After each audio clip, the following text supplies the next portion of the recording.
అందరికీ నమస్తే అండి. Welcome back to tree media food.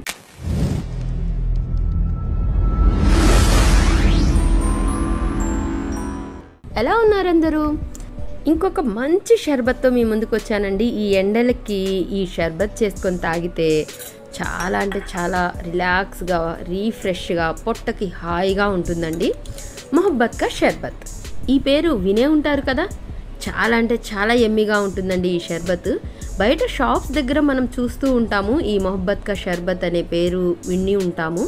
కానీ ఇంట్లో ఉండే ఇంగ్రీడియంట్స్తో చాలా సింపుల్గా, ఈజీగా చేసుకోవచ్చండి ఈ మొహబ్బత్ కా షర్బత్ అనేది. ఒక్క సిప్ అలా తీసుకుంటుంటే అలా గొంతులో నుంచి జారిపోతూ ఉంటుందండి. అలా తాగుతూ ఆ పుచ్చకాయ అనేది కొంచెం నములుతూ భలే ఉంటుందండి. మరి ఈ సమ్మర్కి ఇది బెస్ట్ అని చెప్పుకోవచ్చండి. షూర్గా చేసుకోండి, ఈవినింగ్ టైంలో తాగి ఎంజాయ్ చేయండి. మరి ఇంకా లేట్ చేయకుండా ప్రాసెస్ ఏంటో స్టార్ట్ చేసేద్దామా? దీనికి కావాల్సిన మెయిన్ ఇంగ్రీడియంట్ ఇదేనండి, రూహ్ అఫ్జా అన్నమాట. ఇది మనకి సూపర్ మార్కెట్స్లో బాగా అవైలబుల్ ఉంటుందండి. ఇప్పుడు డీమార్ట్లో, రిలయన్స్లో బయట బాగా దొరుకుతుంది. లేదా రోజ్ సిరప్ అయినా తెచ్చుకోవచ్చండి. రూహ్ అఫ్జా కానీ రోజ్ సిరప్ కానీ తీసుకొచ్చేసుకోండి. ఇది ఒక్కసారి తెచ్చుకుంటే మనకి దాదాపుగా 1 మంత్ ఈజీగా వస్తుందండి. రెగ్యులర్గా చేసుకుంటూ ఉంటాయన్నమాట. దీంతో చాలా చేసుకోవచ్చండి డ్రింక్స్. సో ఒకటి తెచ్చి పెట్టేసుకోండి, రెగ్యులర్గా డ్రింక్స్ చేసుకోవడానికి పనికి వస్తుందన్నమాట. ఇంకా ప్రాసెస్ ఏంటో స్టార్ట్ చేసేద్దాం. ఒక పెద్ద బౌల్ నిండా పుచ్చకాయ ముక్కలు తీసుకోండి. వీడియోలో కనిపిస్తున్నట్లు ఇలా చిన్న చిన్న ముక్కలుగా కట్ చేసి గింజలు తీసేసి పెట్టుకోండి. ఆ తర్వాత రూహ్ అఫ్జా ఇలా ఒక 1/2 కప్పు వరకు తీసుకోండి. లేదా రోజ్ సిరప్ అయినా తీసుకోవచ్చు అనమాట. తర్వాత ఒక 2 టేబుల్ స్పూన్ల సబ్జా ఇలా నానబెట్టేసి తీసుకున్నాను. ఒక 10 నిమిషాలు నానబెడితే చాలండి. తర్వాత 1 కప్పు పంచదార మిక్సీలో వేసుకొని ఇలా పౌడర్ చేసుకున్నాను అనమాట. ఆ తర్వాత 2 కప్పుల చిల్లుడు మిల్క్ కాచి చల్లార్చిన తర్వాత ఫ్రిడ్జ్లో పెట్టేసేయండి. బాగా చల్లగా ఉండాలన్నమాట పాలు అనేవి. నేను చేస్తున్న ఈ మొహబ్బత్ కా షర్బత్ 4 మెంబర్స్కి వస్తుందండి ఈజీగా. ఇంకా మీకు ఎంత క్వాంటిటీ కావాలో దాన్ని బట్టి మీరు ఎక్కువ తక్కువ చేసుకోండి. ఇప్పుడు ఒక బౌల్ తీసుకోండి.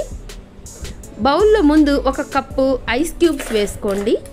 మీకు ఐస్ క్యూబ్స్ ఇష్టం లేకపోతే స్కిప్ చేసేసి ఈ మొహబ్బత్ కా షర్బత్ చేసుకున్నాక ఫ్రిడ్జ్లో ఒక 2 అవర్స్ అయినా పెట్టుకోవచ్చండి. ఇప్పుడు ఈ ఐస్ క్యూబ్స్లో 2 కప్స్ చల్లటి పాలు పోసుకున్నాను. ఇవి కాచి చల్లార్చిన తర్వాత ఫ్రిడ్జ్లో పెట్టుకున్నాను అనమాట. ఆ తర్వాత షుగర్ వేసేస్తే కరగదండి, కొంచెం లేట్గా కరుగుతుంది. అందుకని చెప్పేసి మిక్సీ తిప్పేసుకున్నాను అనమాట. ఒక 2.5 స్పూన్స్ వేసుకున్నాను. మీ టేస్ట్ని బట్టి, స్వీట్నెస్ని బట్టి కొంచెం అటు ఇటు చేసుకోండి. దీన్ని బాగా మిక్స్ చేసేసుకోండి. ఈ షుగర్ పౌడర్ అనేది వెంటనే కరిగిపోతుంది. ఆ తర్వాత ఒక 1/2 కప్పు వరకు రూహ్ అఫ్జా వేసేసుకోండి. రోజ్ సిరప్ అయినా వేసుకోవచ్చు, ఇదైనా వేసుకోవచ్చండి. మీకు ఏది అవైలబుల్గా ఉండి ఏది దొరికితే అది వాడుకోండి. దీన్ని కూడా ఇలా మిక్స్ చేసేసేయండి. ఒకసారి కొంచెం టేస్ట్ చూసుకోండి. స్వీట్నెస్ అనేది ఏమైనా తక్కువ అనిపిస్తే ఇంకొంచెం షుగర్ పౌడర్ అనేది యాడ్ చేసుకోండి. ఆ తర్వాత మనం కట్ చేసి పెట్టుకున్న ఈ పుచ్చకాయ ముక్కలు వేసుకోండి. కొంచెం ముక్కలు అలా పక్కన పెట్టానండి పైన గార్నిష్ చేసుకోవడానికి. ఇలా కలిపేశాక వీటిని కూడా మళ్ళీ ఒకసారి ఇలా మిక్స్ చేసేసుకోండి. ఆ తర్వాత మనం నానబెట్టిన సబ్జా సీడ్స్ ఉన్నాయి కదా, ఇవి కూడా వేసేసేయండి. మీకు ఇంకా రిచ్గా కావాలంటే వెనిలా ఐస్ క్రీమ్ కూడా కొంచెం యాడ్ చేసుకోండి, భలే ఉంటుందండి అలా కూడా. నా దగ్గర ఐస్ క్రీమ్ లేదండి, అందుకని చెప్పేసి నేను ఇలా చేశానన్నమాట. ఐస్ క్రీమ్ ఉన్న రోజు ఐస్ క్రీమ్ కూడా యాడ్ చేసుకోవచ్చు అనమాట.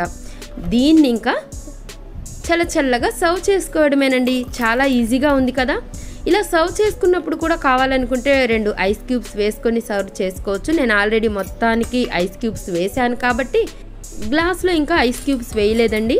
ఐస్ క్యూబ్స్ ఇష్టం లేని వాళ్ళు ఇలా మొత్తం కలిపేసుకున్న తర్వాత ఫ్రిడ్జ్లో ఒక 2 అవర్స్ పెట్టి అలా కూడా సర్వ్ చేసుకోవచ్చండి. పైన ఇలా పుచ్చకాయ ముక్కలు, ఆ తర్వాత కొంచెం రూహ్ అఫ్జా ఇలా వీడియోలో కనిపిస్తున్నట్లు ఇట్లా వేసుకొని చల్లగా సర్వ్ చేసుకోవడమేనండి. ఈ ఎండలకి ఈవినింగ్ టైంలో ఇది చాలా బాగుంటుందండి. హెల్దీ షర్బత్ కూడా. పుచ్చకాయ ముక్కలు, సబ్జా, పాలు, పంచదార, ఇంతకంటే మనం ఏం వాడామండి? ఆ రూహ్ అఫ్జా లేదా రోజ్ సిరప్. సో హెల్త్కి కూడా బాగుంటుంది, పొట్టకు కూడా హాయిగా ఉంటుంది, చాలా లైట్గా ఉంటుంది. అలాగే టేస్టీగా ఉంటుందన్నమాట. మరి మీరు ట్రై చేసి చూస్తారు కదా, ట్రై చేసి ఎలా వచ్చిందో నాకు కింద కామెంట్ బాక్స్లో చెప్పండి. నా వీడియో కనుక నచ్చినట్లయితే లైక్ చేయండి, షేర్ చేయండి, సబ్స్క్రైబ్ చేయండి. థ్యాంక్ యూ సో మచ్ అండి. Thank you.